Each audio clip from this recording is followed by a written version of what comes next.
Shalom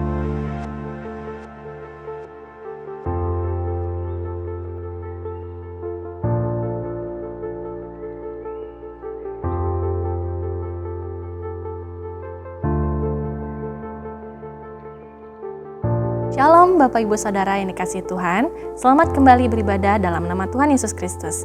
Sebelum kita mengikuti ibadah online ini, kami akan menyampaikan beberapa panduan dalam mengikuti ibadah online ini. Yang pertama, persiapkan tempat kebaktian. Carilah tempat terbaik di rumah untuk beribadah bersama keluarga. Yang kedua, persiapkan sarana prasarana ibadah. Sebelum ibadah dimulai, pastikan persiapan elektronik seperti handphone, laptop, atau TV untuk mengikuti ibadah online tersebut. Dan persiapkanlah Alkitab untuk mengikuti pembacaan firman Tuhan di dalam ibadah tersebut. Yang ketiga, persiapkan diri. Walaupun diadakan di rumah, sadarilah bahwa kita bersama-sama sedang menghadap Allah, sebagaimana layaknya ketika kita beribadah di gereja. Kita dapat berdiri pada saat menerima doa berkat. Mari kita ikuti kebaktian dari awal hingga akhir secara penuh. Demikian panduan sederhana ini kami sampaikan. Selamat beribadah.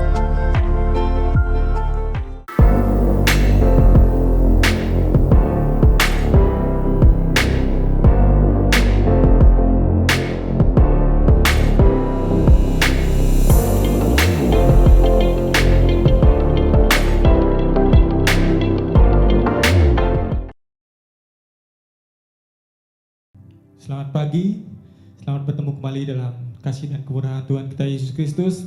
Kita bersyukur buat pagi hari ini, tidak terasa kita sudah memasuki awal bulan Oktober. Kita percaya penyertaan Tuhan semakin nyata dalam setiap kehidupan kita, haleluya. Sehingga pada pagi hari ini, kita akan angkat pujian kita mau datang kepada Tuhan, kita mau menyembah Tuhan kita Yesus Kristus. Haleluya Yesus, kami bersyukur Tuhan atas kasih-Mu Tuhan. Kami bersyukur Tuhan atas kebaikan Tuhan.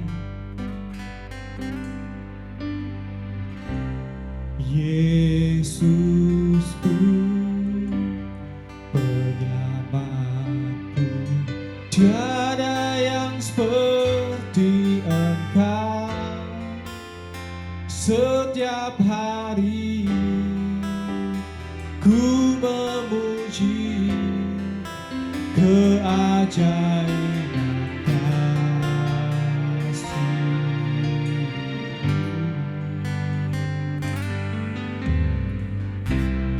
penghidupku,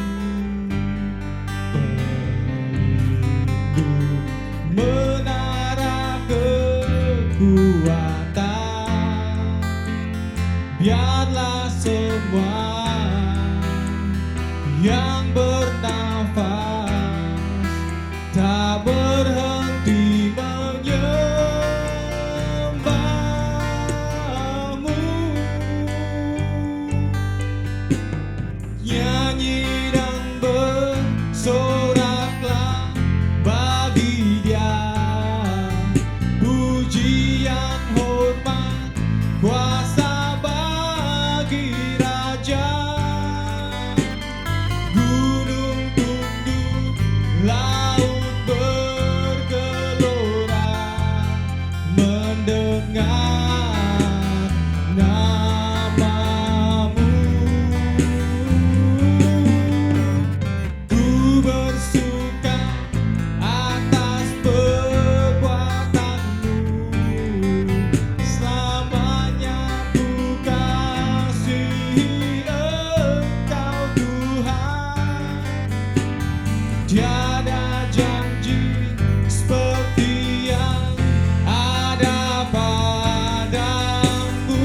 Nyanyi dan bersorak bagi Dia.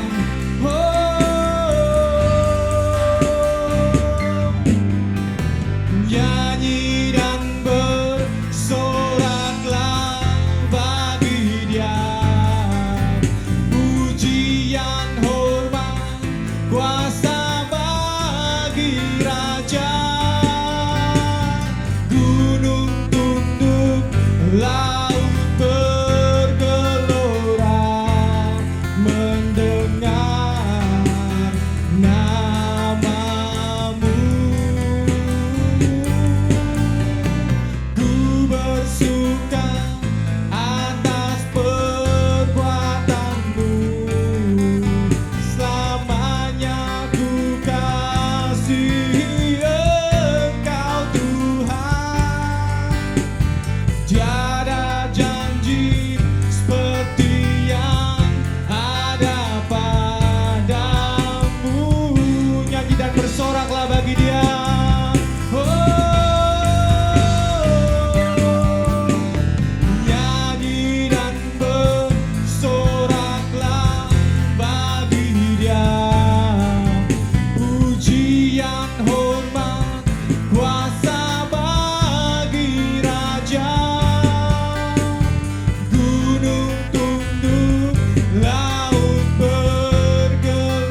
bersyukur Tuhan, kami tinggikan Engkau.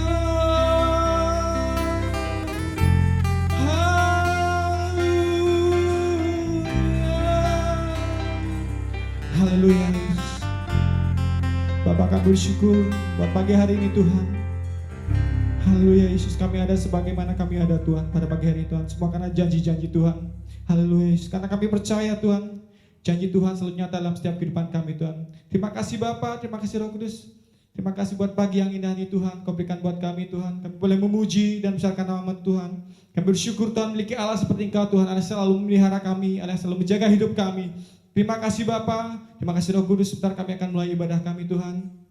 Kau berkati Tuhan setiap kami yang menghadap pelayanan Tuhan pada pagi hari ini Tuhan, hamba-Mu yang menghadap pelayanan Kau berkati Tuhan. Di semua hamba yang akan menyampaikan kebenaran firman Tuhan, berikan kuasa wibawa daripada Engkau Tuhan Yesus. Terima kasih Bapa, biarlah Tuhan apa yang disampaikan hamba-Mu Tuhan boleh mendapatkan tempat yang terbaik dalam setiap hati kami. Terima kasih Bapa, jika masih ada kuasa jahat Tuhan, kuasa iblis yang menguji jalannya, ibadah pada pagi hari ini kami hancurkan di dalam nama Tuhan Yesus. Ya roh puji-pujian, Roh Kudus-Mu turun atas setiap kami. Dimanapun kami berada Tuhan, kami boleh merasakan hadirat Tuhan turun atas hidup kami. Terima kasih Bapak, terima kasih Roh Kudus. Kami akan mulai ibadah pagi hari ini hanya dalam satu nama yang kudus, nama yang berkuasa di bumi dan di surga, Tuhan Yesus Kristus. Haleluya, amin. Puji nama Tuhan. Tidak terasa sudah masuki awal bulan Oktober, hari berganti hari. Kita merasakan kebaikan Tuhan yang luar biasa. Karena Tuhan tidak pernah main-main untuk menyelamatkan hidup kita. Dia mati buat saya dan saudara, dan Dia juga tidak main-main untuk melihara hidup saya dan saudara. Haleluya. Dia sungguh baik, Dia sangat baik dalam setiap kehidupan kita. Kita angkat pujian kita memuji Tuhan.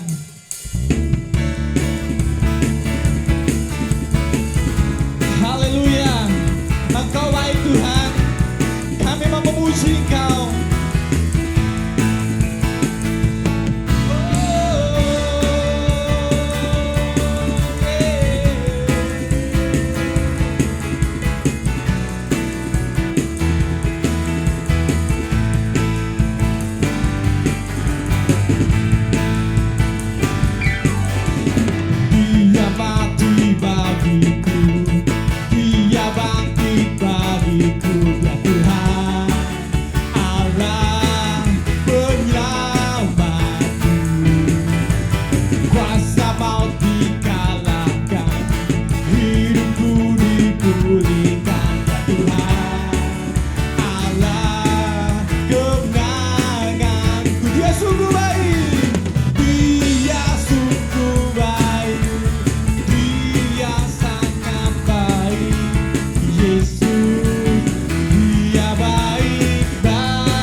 kita bangga, kita memiliki Allah yang luar biasa. Dia sangat baik dalam setiap kehidupan kita.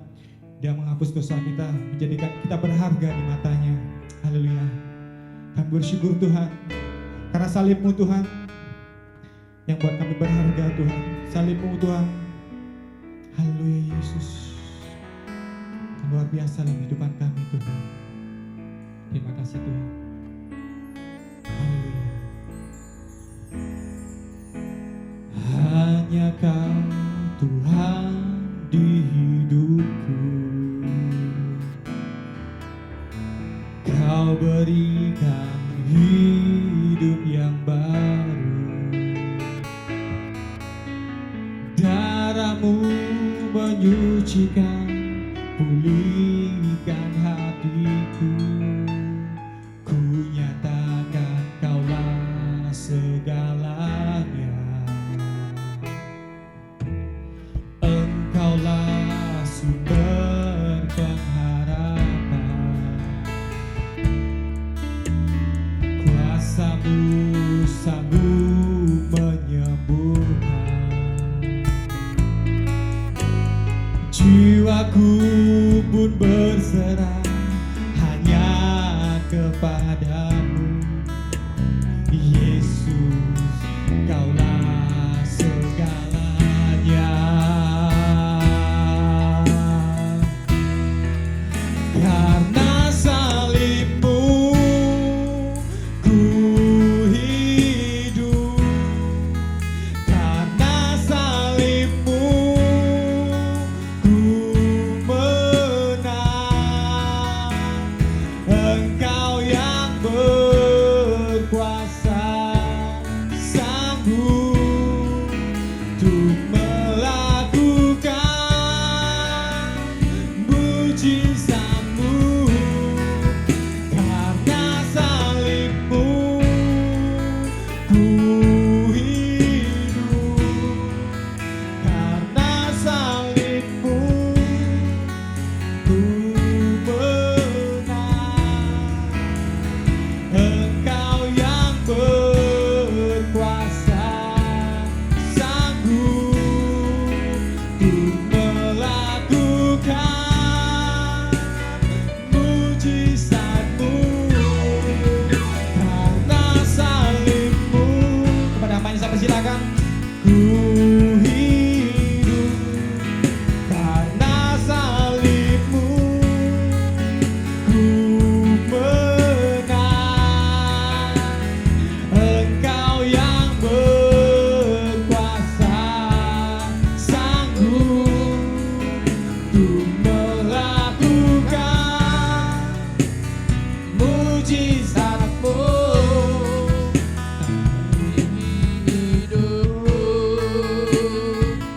Haleluya. Terima kasih Tuhan. Kami memuliakan Engkau. Kami memuji Engkau, kami menyembah-Mu. Syukur bagimu Tuhan. Terima kasih. Terima kasih, terima kasih. Syukur bagimu. Bapa di dalam surga, Allah yang kami sembah di dalam nama Tuhan Yesus. Terima kasih Tuhan, pagi hari ini kami Tuhan masih himpunkan di dalam ibadah kami. Walaupun kami terpisah dengan jarak dengan sidang jemaat-Mu yang di rumah masing-masing. Tidak mengurangi sukacita kami, ucapan syukur kami. Maka kami memuji dan memuliakan nama-Mu dan Kau akan hadir di sama-tengah kami. Hamba-Mu akan menyampaikan kebenaran firman-Mu. Mohon Roh Kudus urapi hamba-Mu. Urapan yang sama Tuhan berikan kepada sidang jemaat-Mu. Sehingga kami boleh bersama-sama mengerti apa yang menjadi kehendak-Mu. Terima kasih Bapa di surga, terima kasih. Terpuji nama-Mu di dalam nama Tuhan Yesus Kristus. Kami meneruskan doa kami, haleluya. Amin. Shalom. Selamat pagi, selamat berbakti di dalam nama Tuhan Yesus Kristus. Bacaan kita pagi hari ini akan terambil dari kitab Efesus. Pasalnya yang ke-6, ayatnya yang ke 10 sampai dengan ayat yang ke-20.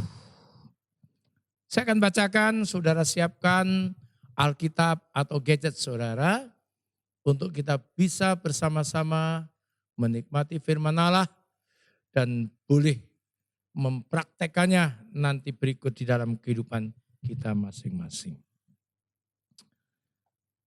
Perlengkapan rohani. Akhirnya hendaklah kamu kuat di dalam Tuhan, di dalam kekuatan kuasa-Nya. Kenakanlah seluruh perlengkapan senjata Allah, supaya kamu dapat bertahan melawan tipu muslihat iblis. Karena perjuangan kita bukanlah melawan darah dan daging, tetapi melawan pemerintah-pemerintah, melawan penguasa-penguasa, melawan penghulu-penghulu dunia yang gelap ini, melawan roh-roh jahat di udara. Sebab itu ambillah seluruh perlengkapan senjata Allah, supaya kamu dapat mengadakan perlawanan pada hari yang jahat itu, dan tetap berdiri sesudah kamu menyelesaikan segala sesuatu. Jadi berdirilah tegap, berikat pinggangkan kebenaran, dan berbaju sirahkan keadilan. Kakimu berkasutkan kerelaan untuk memberitakan Injil damai sejahtera. Dalam segala keadaan pergunakanlah perisai iman, sebab dengan perisai itu kamu akan dapat memadamkan semua panah api dari si jahat. Dan terimalah ketopong keselamatan dan pedang roh, yaitu firman Allah. Dalam segala doa dan permohonan, berdoalah setiap waktu di dalam roh dan berjaga-jagalah. Di dalam doamu itu dengan permohonan yang tak putus-putusnya untuk segala orang kudus. Juga untuk aku, supaya kepadaku jika aku membuka mulutku, dikaruniakan perkataan yang benar. Agar dengan keberanian aku memberitakan Injil yang kulayani sebagai utusan yang dipenjarakan. Berdoalah supaya dengan keberanian aku menyatakannya sebagaimana seharusnya aku berbicara. Amin. Bapak, Ibu, saudara-saudara yang dikasihi oleh Tuhan. Maksud penulisan daripada surat oleh Paulus kepada jemaat di Efesus ini adalah agar mereka bertumbuh di dalam iman percayanya, kasih hikmat dari Allah. Dan Paulus bersungguh-sungguh berharap agar mereka hidup layak, berkenan di hadapan Allah. Oleh karena itu Paulus berusaha untuk menguatkan iman dan dasar rohani mereka, supaya mereka mengerti dan yakin akan maksud kekal Allah oleh penebusan melalui Kristus Yesus buat orang-orang pilihannya. Saudara dan saya tahu, maksud ini, tulisan ini masih bisa kita baca sampai sekarang.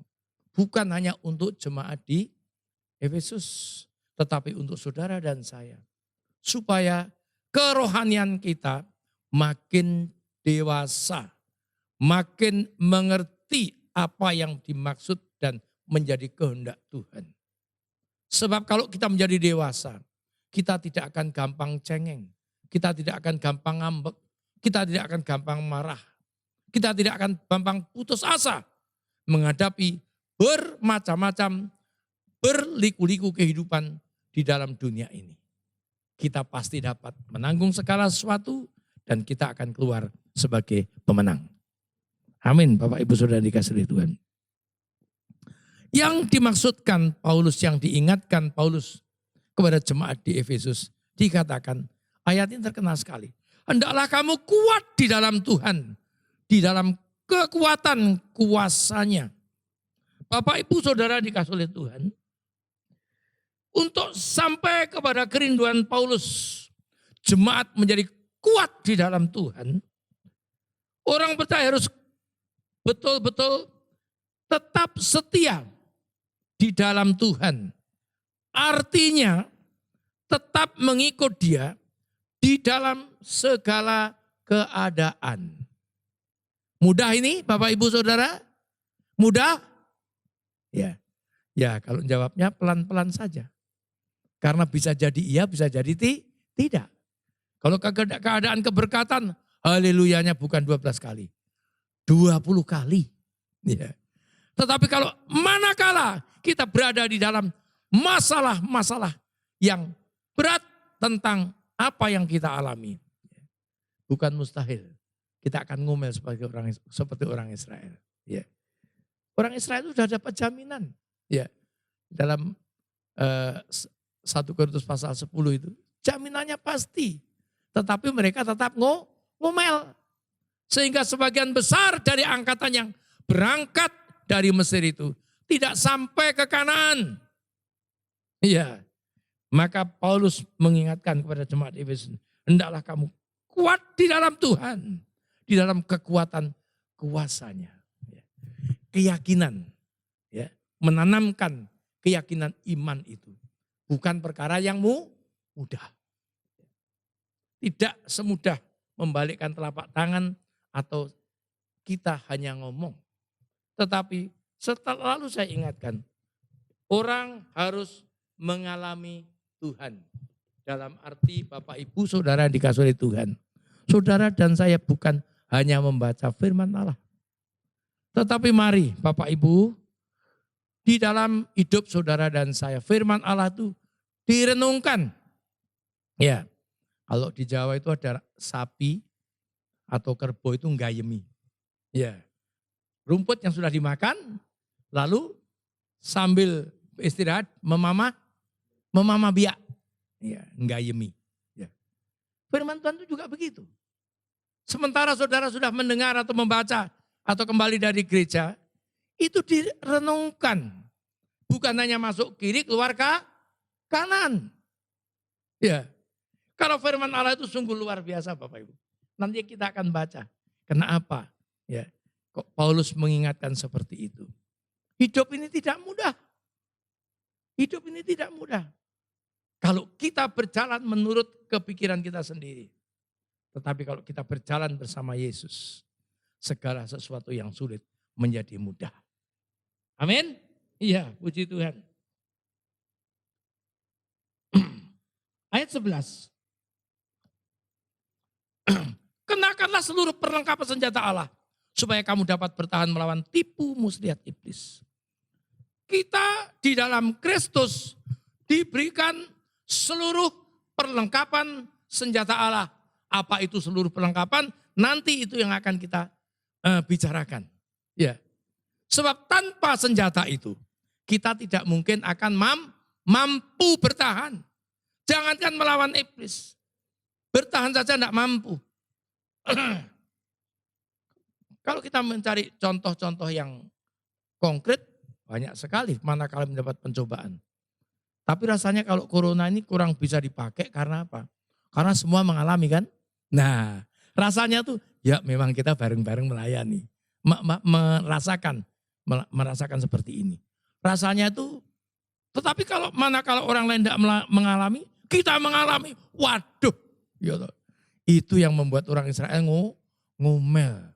Ya, di jalan ngomel, ya, di mana-mana ngomel. Tapi saudara dan saya tidak seperti itu. Ya. Untuk melawan tipu muslihat iblis, kenakanlah seluruh perlengkapan senjata Allah. Tipu muslihat iblis ditujukan kepada semua orang. Ya. Karena dia juga mencari teman. Dia masuk neraka itu tidak mau sendirian. Cari teman. Cari bolo, kalau orang Jawa bilang gitu. Golek bolo. Ya. Nah, tidak mau dia sendiri.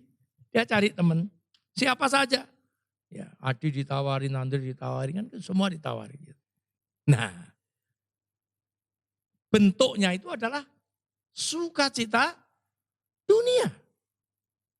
Kenikmatan dunia. Lezatnya dunia. Bukan sukacita surgawi. Ya. Ini yang saudara dan saya mesti camkan perbedaannya. Ya.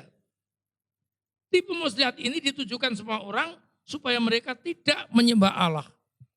Tetapi mereka terpikat kepada tipu daya iblis. Yang pertama, orang percaya memperoleh kemenangan melalui korban Kristus. Kita sudah dimenangkan. Ya. Di kayu salib oleh Kristus yang sudah mengalahkan maut. Ya. Dan penguasa-penguasa di udara. Ya, coba kita lihat di dalam Kolose pasal 2 ayat 15 itu. Kolose pasal 2 ayat 15. Ia telah melucuti pemerintah-pemerintah dan penguasa-penguasa dan menjadikan mereka tontonan umum dalam kemenangannya atas mereka. Mereka kecelek karena dianggap bahwa Yesus sudah disalib, mati dan dikubur. Tetapi sungguh ternyata hari ketiga dia bangkit. Ini yang tidak dibayangkan oleh mereka. Dan ini adalah kemenangan Kristus. Yang kedua, karena itu sampai saat ini orang percaya masih terlibat dalam peperangan rohani. Karena iblis tidak rela begitu saja menyerahkan atau mengakui kekalahannya. Kita bisa lihat di dalam Lukas pasal 4 ayat 13. Setelah iblis mencobai Yesus sehabis puasa 40 hari.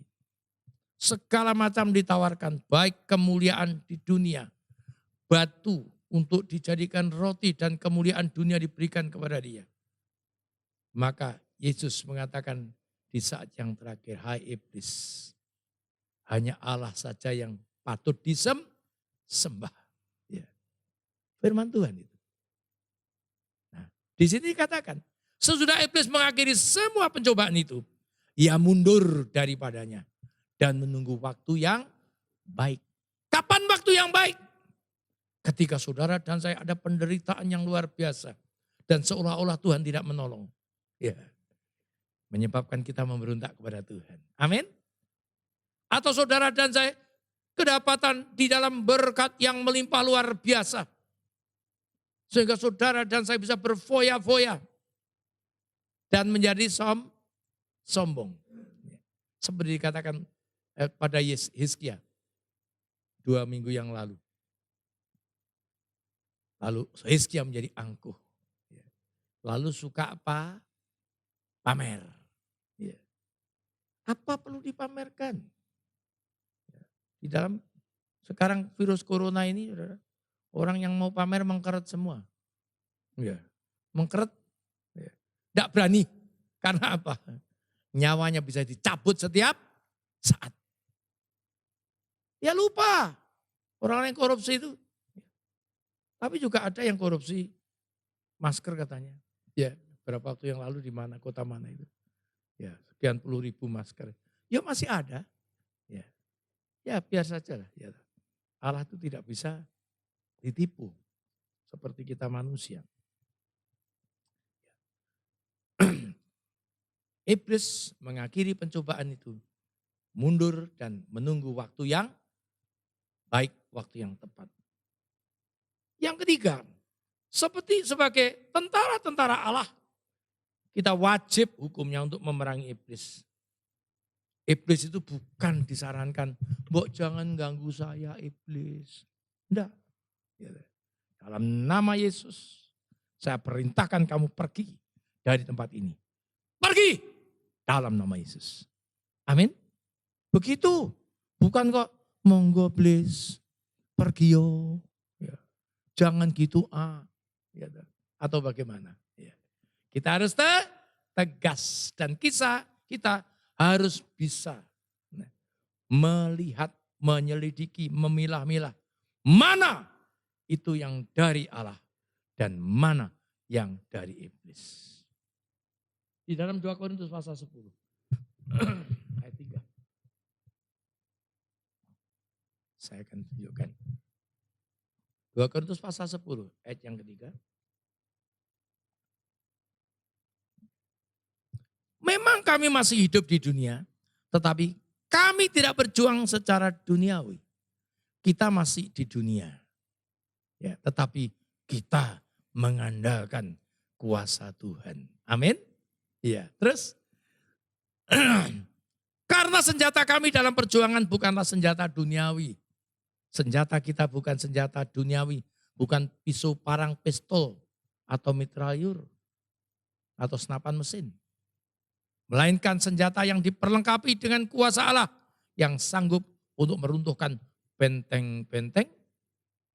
Kami mematahkan setiap siasat orang dan merubuhkan setiap kubu yang dibangun oleh keangkuhan manusia untuk menentang pengenalan akan Allah. Kami menawan segala pikiran dan menaklukkannya kepada Kristus. Dan kami siap sedia juga untuk menghukum setiap kedurhakaan bila ketaatan kamu telah menjadi sempurna. Amin. Ketaatan kita itu ternyata bisa menjadi sempurna loh. Ya. Sehingga kita bisa menyanyikan, apapun yang terjadi dalam hidupku ini, tak pernah kuragukan kasih-Mu Tuhan. Kita bisa menyanyikan lagu ini kalau kita memiliki ketaatan yang sempurna yang dikatakan Paulus kepada jemaat Korintus ini. Ya. Maka kita harus betul-betul memupuk ketaatan dan kepenundukan kita kepada Tuhan. Nah, di ayat 13 sampai 17, untuk mencapai pengenalan yang benar akan kerja kuasa Allah, maka Paulus mengatakan, ambillah seluruh perlengkapan senjata Allah. Ya, supaya kamu dapat mengadakan perlawanan pada hari yang jahat itu. Dan tetap berdiri sudah kamu menyelesaikan segala sesuatu. Bapak Ibu sudah dikasih oleh Tuhan. Tanpa kita memiliki seluruh perlengkapan itu. Tanpa kita menggunakan seluruh perlengkapan itu. Kita tidak mungkin mengalahkan iblis dengan segala antek-anteknya. Ya. Karena dia sejak semula memang berusaha menggoyahkan iman orang percaya. Supaya tidak jadi bersungguh-sungguh. Di dalam situasi yang sulit seperti apapun. Bapak Ibu sudah dikasih oleh Tuhan. Kita harus meyakini. Tujuan kita bukanlah di dunia ini. Tujuan kita memanglah hidup bersama Dia di surga yang mulia. Tetapi semasa di dunia ini, jangan sampai kita jatuh di dalam jebakan dan tipu muslihat iblis. Ya, untuk itu ambil seluruh perlengkapan senjata Allah itu. Apa yang disebut perlengkapan senjata ini? Sudah disebutkan, mari kita lihat. Berikat pinggangkan kebenaran. Pada zaman itu, ya, pada zaman itu, atau di tempat saya di kampung dulu, ya, ada ikat pinggang yang gede, ya, namanya ebok, ya, kalau di Madiun ebok. Ya.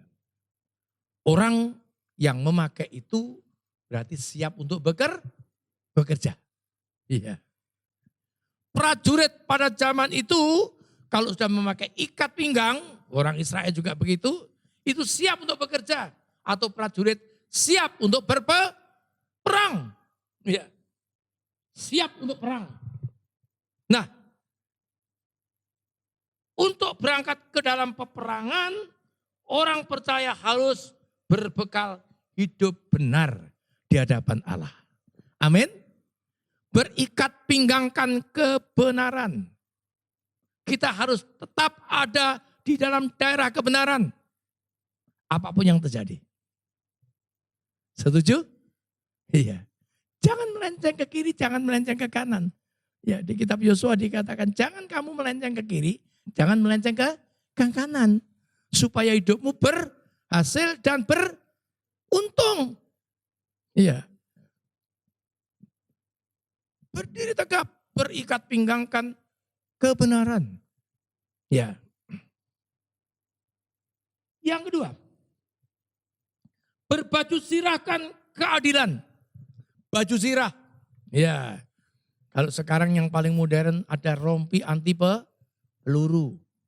Yang dilindungi dada, perut. Ya. Berbaju sirahkan keadilan. Ya. Baju sirah berguna untuk supaya senjata itu tidak melukai tubuh dari prajurit itu. Ya. Kita harus memiliki keadilan hidup di dalam keadilan. Dalam pergaulan, orang percaya jangan memandangmu muka. Ya. Oh, ini saudara yang baik, anak mas, ini anak perak, yang situ anak tembaga.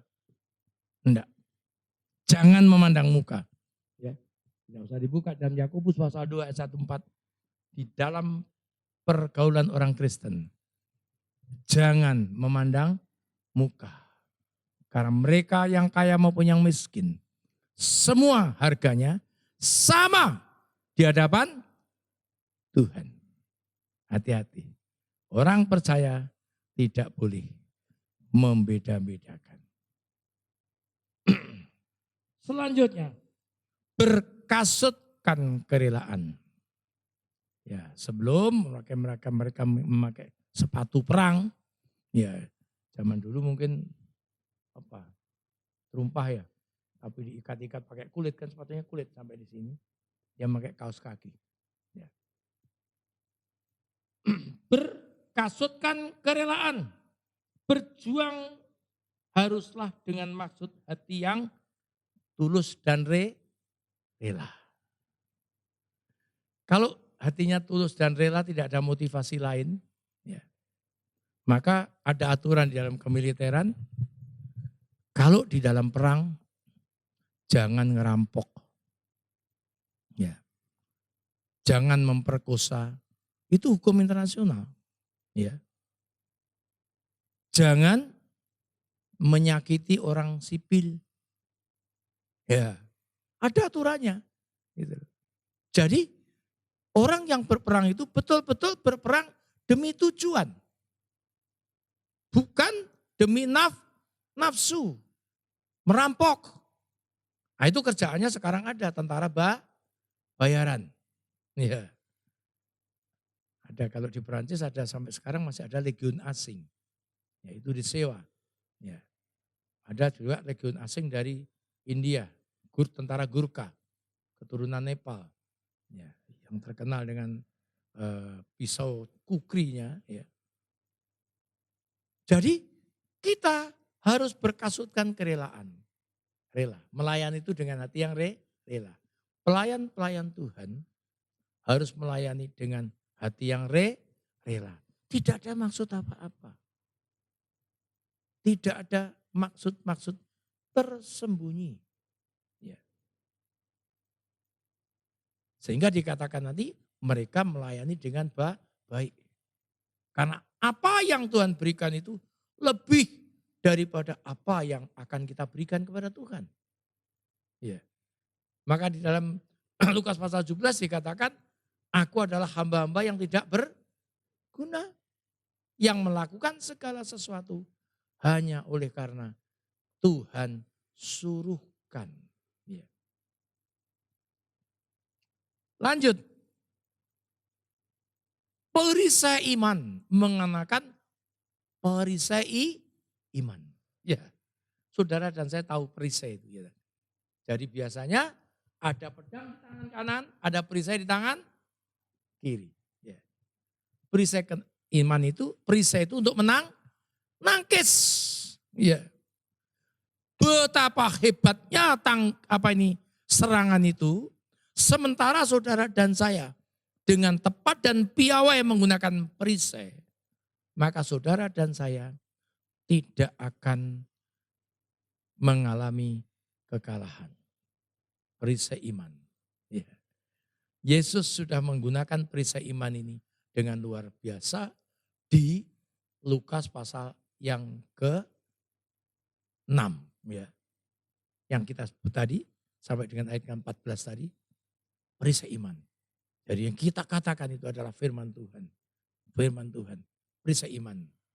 Orang benar hidup karena iman percayanya. Ya. Orang benar hanya hidup karena iman percayanya. Tidak akan mudah goyah saudara dan saya. Ya. Zaman sekarang ini, waduh, banyak mungkin yang goyah imannya. Ya. Mungkin saja. Padahal keadaan ini sebetulnya seluruh dunia loh. Tidak layak kalau kita luntur imannya di zaman sekarang ini. Tidak cocok.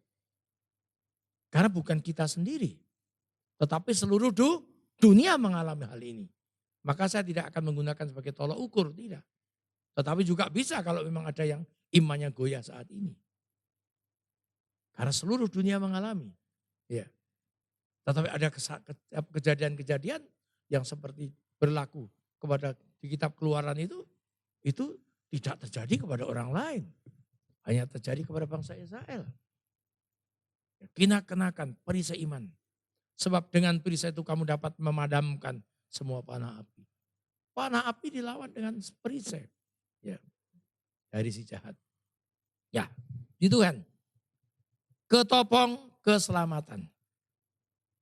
Ketopong adalah pakaian yang dipakai untuk melindungi bagian tubuh yang terpenting. Muka, kepalanya pakai ketopong. Ya. Kalau pasukan-pasukan Eropa yang sering saudara lihat, itu pada zaman abad pertengahan 500 tahun 500-an, 1500-an, itu masih pakai ketopong. Ya. Karena mainnya pedang sama lembing. Ya. Itu melindungi leher, anggota muka dan kepala. Ya. Bapak Ibu Saudara dikasih oleh Tuhan, ketopong adalah pakaian dipakai untuk melindungi bagian tubuh yang terpenting. Orang percaya harus dibungkus dengan kuasa darah Kristus. Dan menyucikan dirinya dari segala kejahatan. Amin saudara. Masuk medan perang, peperangan rohani. Otak harus disucikan. Hati pikiran disucikan dari perkara-perkara yang najis. Perkara-perkara yang jahat. Perkara-perkara yang kotor. Supaya Allah bekerja dalam kehidupan saudara dan saya. Haleluya. Yang terakhir, pedang roh. Ya. Firman Tuhan. Ya. Yang terpenting dalam hidup saudara dan saya. Pedang roh adalah senjata andalan dalam peperangan rohani. Baik untuk menyerang maupun bertahan. Ya. Orang kalau main pedang ada yang tidak pakai tameng. Ya. Ya. Dengan kepiawaian main pedang.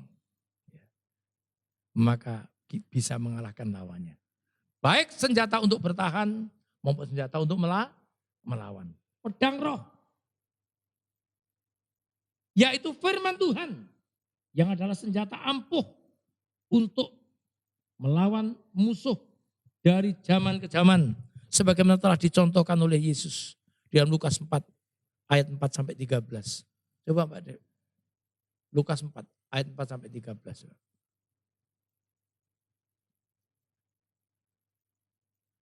Jawab Yesus kepadanya, ada tertulis ketika Yesus habis lapar, habis puasa, iblis mengatakan, hai Yesus, ya,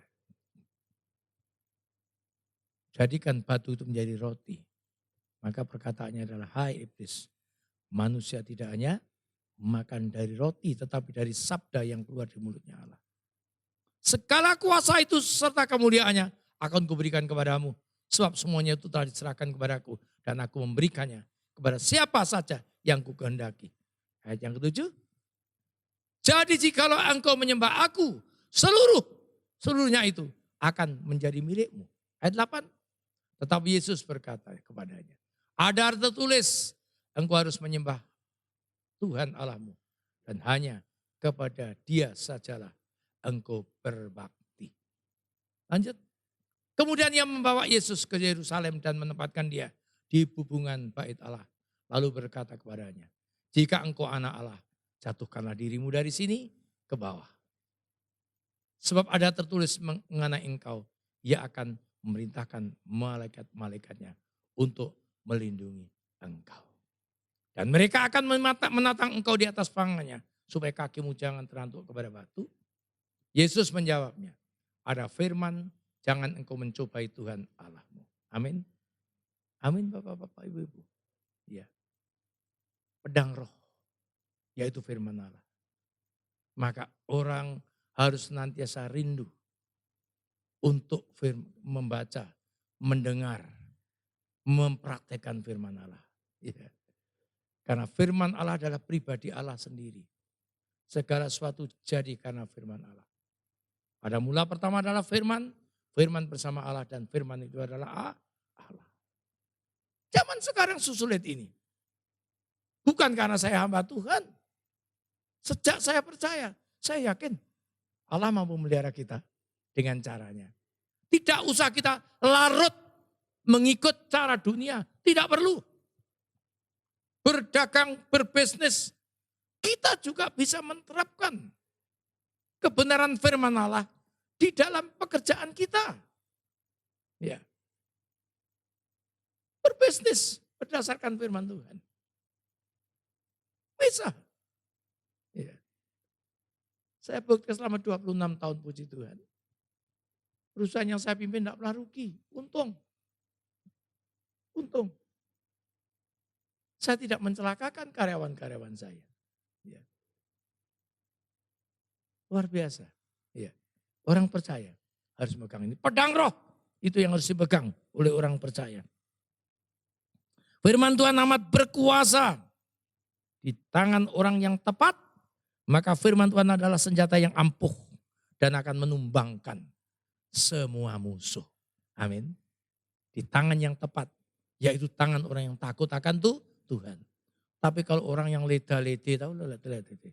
Ya kalau situasi baik takutlah. Kalau situasi tidak baik ya Tuhan pasti maklum. Mungkin begitu. Allah tidak pernah kompromi dengan kejahatan. Allah mengasihi orang berdosa. Tetapi tidak pernah kompromi dengan dosa. Amin saudara dan saya. Hari-hari ini. Kita diingatkan. Di ayat yang ke-18 dikatakan berdoalah setiap waktu dengan permohonan yang tidak pernah putus. Bapak, ibu, saudara yang dikasihi oleh Tuhan. Orang percaya harus berjaga-jaga. Dan berdoa senantiasa. Karena segala kuasa dan kemampuan kita hanyalah berasal dari Dia saja. Dari Tuhan semata-mata. Teristimewa di tengah-tengah kesulitan hidup yang mengancam seperti sekarang ini. Dia adalah Maha Kuasa, Maha Kaya, dan Maha Bisa. Amin. Maha Kuasa, Maha Kaya, Maha Bisa. Haleluya. Puji Tuhan. Dan kita juga akan bersekutu dengan tubuh dan darahnya. Biarlah persekutuan kita dengan tubuh dan darahnya makin menguatkan kita. Makin meyakinkan kita bahwa Dia senantiasa menyertai kita. Dia senantiasa memberikan kekuatan kepada kita. Sehingga sampai kepada kesudahannya kita bisa berkata bahwa aku sudah memelihara iman. Amin. Yesus berkati kita. Puji Tuhan. Kita akan menyanyikan lagu Darahmu Sucikanku. Siapkan saudara masing-masing di rumah.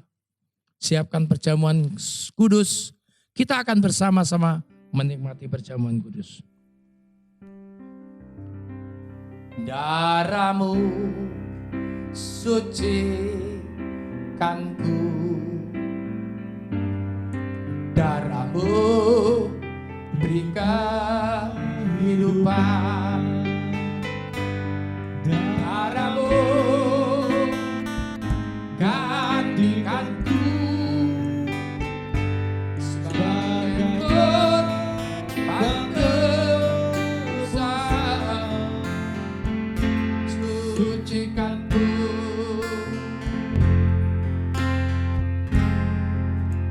seperti salju.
Bapa di dalam surga, hamba telah menyampaikan kebenaran firman.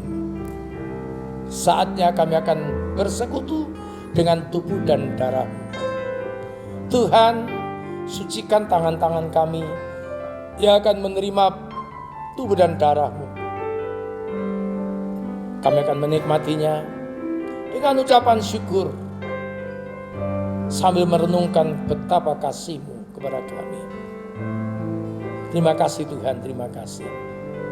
Kami menikmatinya dengan ucapan syukur dalam nama Tuhan Yesus Kristus. Amin.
Puji Tuhan, kita mempersiapkan masing-masing hosti dan anggur.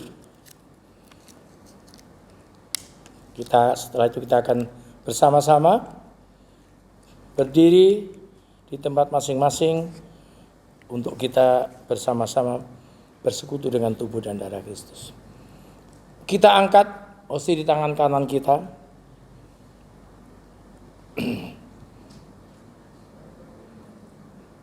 Siapkan diri saudara dan saya. Saya akan bacakan firman Tuhan. Di dalam 1 Korintus pasal 11 ayat 27. Jadi barang siapa dengan cara yang tidak layak makan roti atau minum cawan Tuhan, ia berdosa terhadap tubuh dan darah Tuhan. Karena itu hendaklah tiap-tiap orang menguji dirinya sendiri. Dan baru sudah itu ia makan roti dan minum dari cawan itu.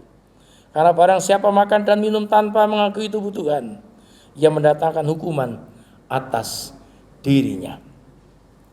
Haleluya. Di rumah, saudara-saudara bersama keluarga, kalau ada ganjilan satu sama lain, orang suami istri, orang tua dengan anak, selesaikan dengan baik. Saya berikan sementara waktu, ya. Selesaikan. Supaya kita tidak bersekutu dengan tubuh dan darah Kristus. Dengan kehidupan yang ditandai dengan dosa dan kesalahan. Saya akan bacakan firman Tuhan. Sebab apa yang telah kuteruskan kepadamu telah aku terima dari Tuhan, yaitu bahwa Tuhan Yesus pada malam waktu ia diserahkan mengambil roti. Dan sesudah itu ia mengucap syukur atasnya. Ia memecah-mecahkannya dan berkata, inilah tubuhku yang diserahkan bagi kamu. Perbuatlah ini menjadi peringatan akan aku. Bukankah roti yang kita pecah-pecahkan ini adalah persekutuan dengan tubuh Kristus? Kita makan dengan percaya dalam nama Tuhan Yesus Kristus.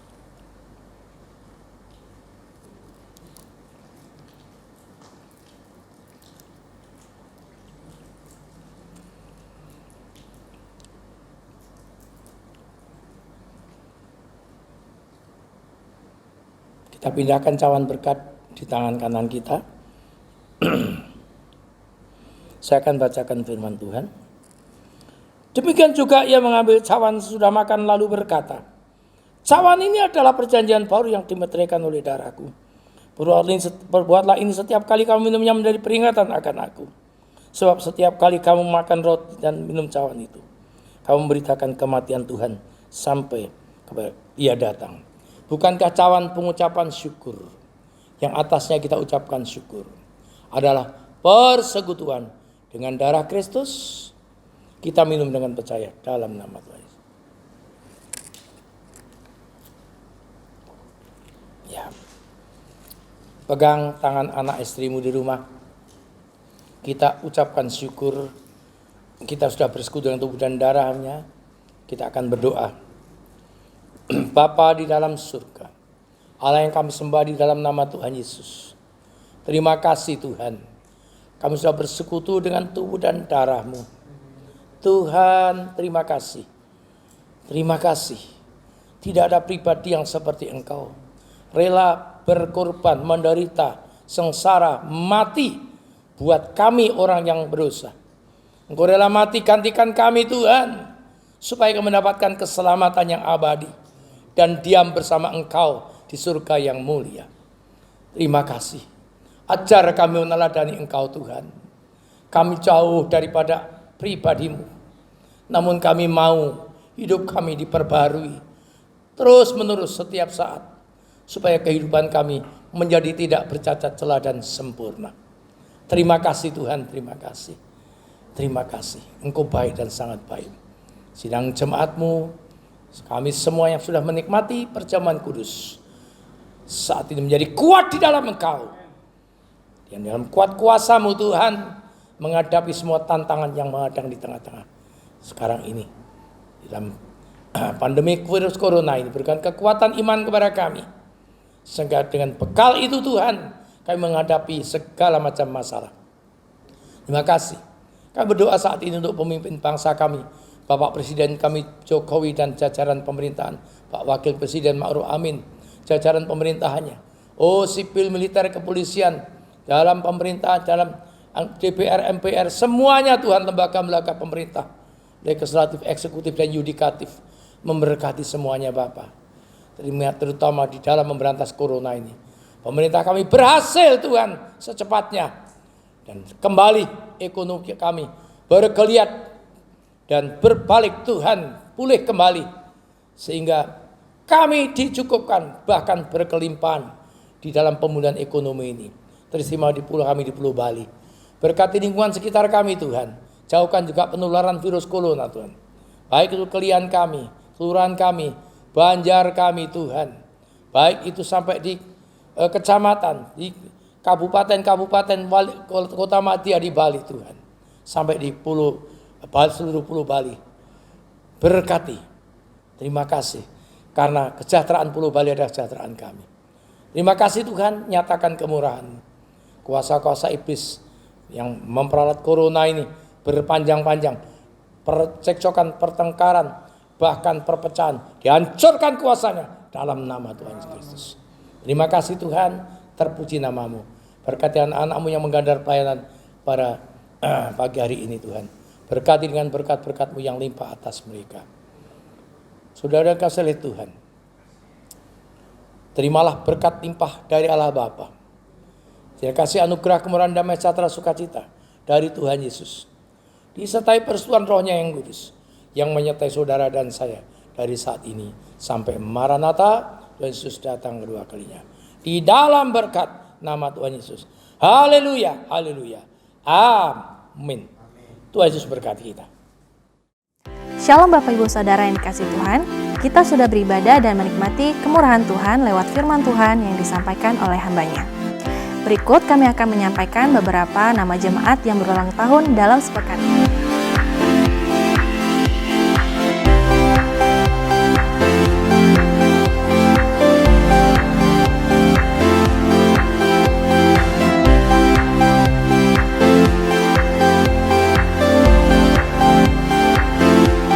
Kami mengucapkan selamat berulang tahun dan selamat hari Minggu. Tuhan Yesus memberkati.